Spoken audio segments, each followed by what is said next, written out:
Hello नमस्कार साथियों। स्वागत है आपका हमारे YouTube channel OP edu point पर। आज हम जो बातें पढ़ेंगे वो 80% बच्चों को ध्यान नहीं है। तो आज का वीडियो आपके लिए अच्छा होने वाला है, तो वीडियो को अंत तक देखिए। ठीक है, इसमें आपके सामने लगभग 20 पॉइंट दे रखे हैं। इन सब की परिभाषा बताते हुए इनके उदाहरण देते जाएंगे। देखो सबके, तो सबसे पहले आपके सामने दिया गया सबसे छोटी प्राकृत संख्या। तो सबसे पहले परिभाषा ये बनती है, प्राकृत संख्या किसे कहते हैं? जो संख्याएं एक से शुरू होकर के अनंत तक चलती है, अनंत तक जाती है, 1 2 3 4 5 6 से, यानी शुरू एक से होती है, वो क्या होती है? प्राकृत संख्या होती है। तो सबसे छोटी प्राकृत संख्या क्या होती है? हमेशा 1। सबसे बड़ी प्राकृत संख्या, बड़ी प्राकृत की बात की गई है, तो 1 से शुरू होकर अनंत तक जा रही है, तो सबसे बड़ी प्राकृत संख्या क्या हो जाएगी? अनंत हो जाएगी, अपरिभाषित हो जाएगी। सबसे छोटी पूर्ण संख्या, अब किसे कहते हैं पूर्ण संख्या? वे संख्या जो 0 से शुरू होकर के अनंत तक जाती हो, उसे कहते हैं पूर्ण संख्या। 0 प्लस 1 प्लस 2 प्लस 3 प्लस 4 और प्लस अनंत तक जाती है, वो सारी संख्या होती है पूर्ण संख्या। तो यहां लिखा है सबसे छोटी पूर्ण संख्या, वो क्या होती है? 0। सबसे बड़ी पूर्ण संख्या अनंत हो जाती है। ठीक है, तो देख सकते हैं, देखो प्राकृत संख्या में और पूर्ण में क्या अंतर है कि प्राकृत में पूर्ण संख्या का एक 0 सम्मिलित नहीं है। ठीक है, और सारी की सारी संख्या क्या है? देखो इस प्राकृत संख्या में शामिल है। ऐसे ही कह सकते हैं, अगर पूर्ण संख्या में, अगर प्राकृत संख्या में 0 और पूर्ण संख्याएं सारी क्या होती है? सम्मिलित होती है। देखो केवल एक पूर्ण संख्या का इसमें 0 सम्मिलित नहीं होता है, और सारी पूर्ण संख्याएं 0 को छोड़कर के सारी पूर्ण संख्याएं इस प्राकृत संख्या में सम्मिलित होती है। आगे वाला पॉइंट है सबसे छोटी पूर्णांक संख्या। अब पूर्णांक संख्या किसे कहते हैं?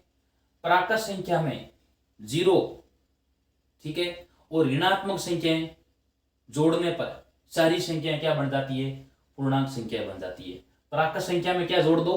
0 जोड़ दो, 0 लिख दो साथ में, और 1 से लेकर के प्लस अनंत तक संख्याएं सम्मिलित है, और ऋणात्मक संख्याएं सारी सम्मिलित कर दो उसके साथ में, वो क्या हो जाती है? कि पूर्णांक संख्या हो जाती है। तो सबसे छोटी पूर्णांक संख्या, ये प्राकृत पूर्णांक संख्या जो माइनस अनंत से प्लस अनंत तक जाती है। देखो ठीक है, तो इसमें सबसे छोटी पूर्णांक संख्या में आ जाएगा माइनस का अनंत, और सबसे बड़ी पूर्णांक संख्या में आ जाएगा प्लस का अनंत, या केवल अनंत भी लिख सकते हैं।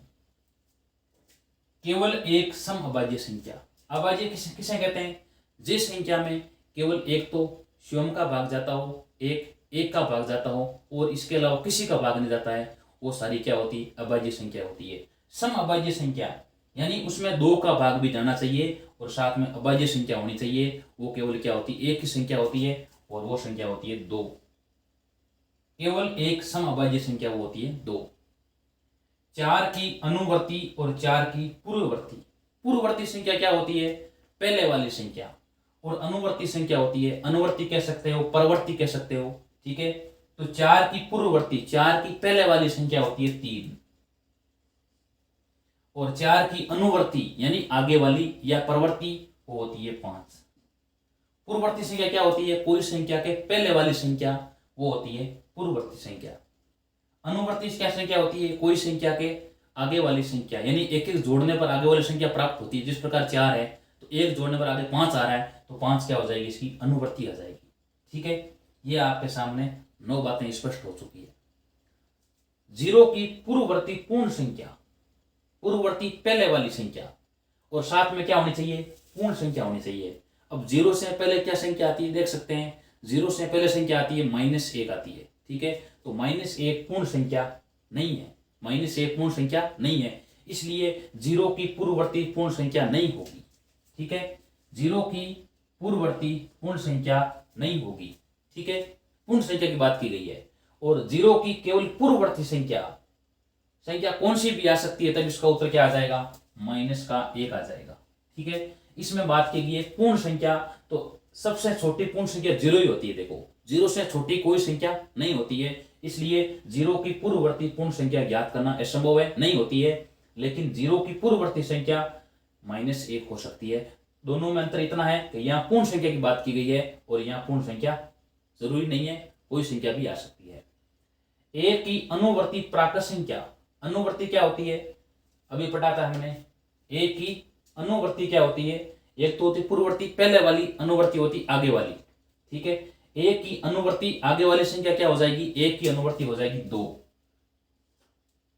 ए की पूर्ववर्ती प्राकृत संख्या, ए की पूर्ववर्ती प्राकृत संख्या, एक से पहले क्या संख्या आती है 0, और 0 आगे का गया प्राकृत संख्या, 0 प्राकृत में शामिल नहीं है। ठीक है, इसलिए ए की सबसे छोटी प्राकृत संख्या क्या होती है, एक ही होती है, एक से छोटी प्राकृत संख्या होती नहीं है। तो ए की पूर्ववर्ती प्राकृत संख्या भी ज्ञात करना असंभव है, नहीं ज्ञात कर सकते हैं। ए की पूर्ववर्ती पूर्ण संख्या, ए की पहले क्या होती है 0, और 0 पूर्ण संख्या में सम्मिलित है, तो ए की पूर्ववर्ती पूर्ण संख्या क्या आ जाएगी, देखो 0 आ जाएगी। 0 की पूर्ववर्ती पूर्ण संख्या, 0 की पहले वाली संख्या क्या होती है, -1 होती है, और -1 पूर्ण संख्या नहीं है। ठीक है, इसलिए 0 की पूर्ववर्ती केवल इतना लिख दिया जाए, या आगे देखो 0 की पूर्ववर्ती पूर्णांक है। पूर्णांक अभी बताया था आपको कि प्राकृत संख्या में 0 सम्मिलित हो, प्लस की संख्या सम्मिलित हो, माइनस की संख्या सम्मिलित, सारी संख्या सम्मिलित होती है, तो वो होती है पूर्णांक।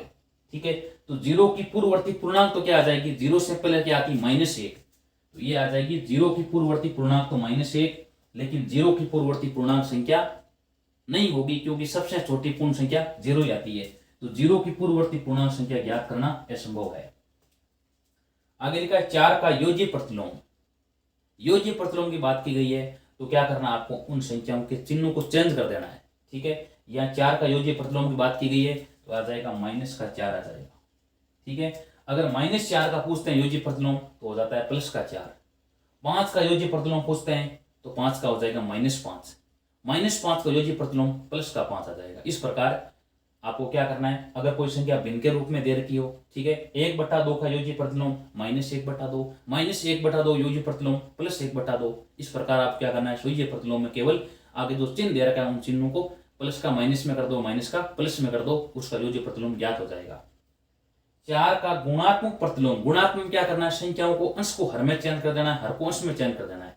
इसके क्या करना है, हर में आपको 1 मानना है, तो इसका जो गुणात्मक प्रतिलोम हो जाएगा 1/4। 4 का गुणात्मक प्रतिलोम आ जाएगा 1/4। ठीक है, और अगर 1/4 का पूछते हैं गुणात्मक प्रतिलोम, तो आ जाएगा 4/1 यानी 4 आ जाएगा। तो गुणात्मक में क्या करना है, आपको संख्याओं को अंश को हर में चेंज करना है और हर को अंश में चेंज कर देना है, तो क्या प्राप्त हो जाएगा, उनका गुणात्मक प्रतिलोम आ जाएगा। और योज्य में क्या करना है, आपको केवल संख्याओं के चिन्हों को चेंज कर देना है। सहअभाज्य संख्याएं, सहअभाज्य किसे कहते हैं, ऐसी दो संख्याएं जिनका उभयनिष्ठ गुणनखंड केवल 1 हो। गुणनखंड निकालते हैं, अभाज्य गुणनखंड निकालते हैं, तो क्या आता है, केवल 1 ही आता है, 1 के अलावा दोनों का उभयनिष्ठ गुणनखंड नहीं आता है, वो संख्या क्या होती है, वो संख्या होती है सहअभाज्य संख्या होती है। जिस प्रकार उदाहरण लेते हैं 4 और 5, ठीक है, 6 और 5, ये सारी संख्याएं क्या होती है, देखो सहअभाज्य संख्या। 4, 5 दोनों सहअभाज्य संख्या है।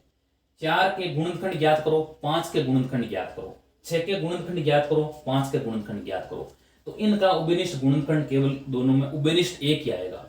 इनका भी उभयनिष्ठ क्या आएगा, 1 आएगा। इसलिए 4, 5 भी दोनों सहअभाज्य संख्याएं हैं और 6, 5 दोनों भी क्या है, देखो सहअभाज्य संख्याएं हैं। अब देख सकते हैं, देखो 4 का गुणनखंड क्या आएगा, 4 का गुणनखंड एक तो 1 आएगा, एक 4 आएगा, एक 2 आएगा। 5 का गुणनखंड क्या आएगा, 1 आएगा और 5 आएगा। अब देख सकते हैं इन दोनों में उभयनिष्ठ केवल 1 है, इसलिए ये क्या है, देखो 4 और 5 सहअभाज्य संख्या है। ठीक है, इसके बाद में आगे 6 और 5 की बात करते हैं, तो 6 का गुणनखंड क्या होगा, एक तो 6 आ जाएगा, 1 आ जाएगा, 2 आ जाएगा और 3 आ जाएगा। 5 का होगा 1 और 5। ठीक है, इनका भी उभयनिष्ठ गुणनखंड 1 आ रहा है, इसलिए 6 और 5 दोनों भी क्या, देखो सहअभाज्य संख्या है। सहअभाज्य वे होती है ऐसी दो संख्याएं जिनका उभयनिष्ठ गुणनखंड केवल 1 आता हो, केवल संख्या में 1। ठीक है, इसके अलावा कोई भी संख्या प्राप्त नहीं होती है उभयनिष्ठ के रूप में, तो वो होती है सहअभाज्य संख्या। आगे अभाज्य संख्या किसे कहते हैं, वो संख्या जिसमें केवल एक का भाग जाता हो, एक स्वयं का भाग जाता हो, वो सारी संख्या क्या होती है? अभाज्य संख्या होती है। जैसे उदाहरण के लिए 2 में 2 का भाग जा सकता है, 1 का भाग जा सकता है, इसके अलावा किसी का भाग नहीं जाएगा। 3 में 3 का भाग जा सकता है और 1 का जा सकता है, इसके अलावा किसी का भाग नहीं जाएगा। 5 है, बाद में 7 है, 11 है, 13 है, 15 है। इस प्रकार ये सारी संख्या है, इसमें केवल 1 का भाग जाएगा और किसका भाग जाएगा? एक संख्या खुद का भाग जाएगा, यानी स्वयं का भाग जाएगा, इसके अलावा किसी का भाग नहीं जाएगा। ठीक है, इस प्रकार हमने कुल 20 पॉइंट का अध्ययन किया है और इसी प्रकार हमारा वीडियो होता है कंप्लीट। अगर आपको वीडियो अच्छा लगा है तो वीडियो को लाइक कीजिए, शेयर कीजिए, कमेंट कीजिए और इस चैनल को सब्सक्राइब कीजिए। धन्यवाद।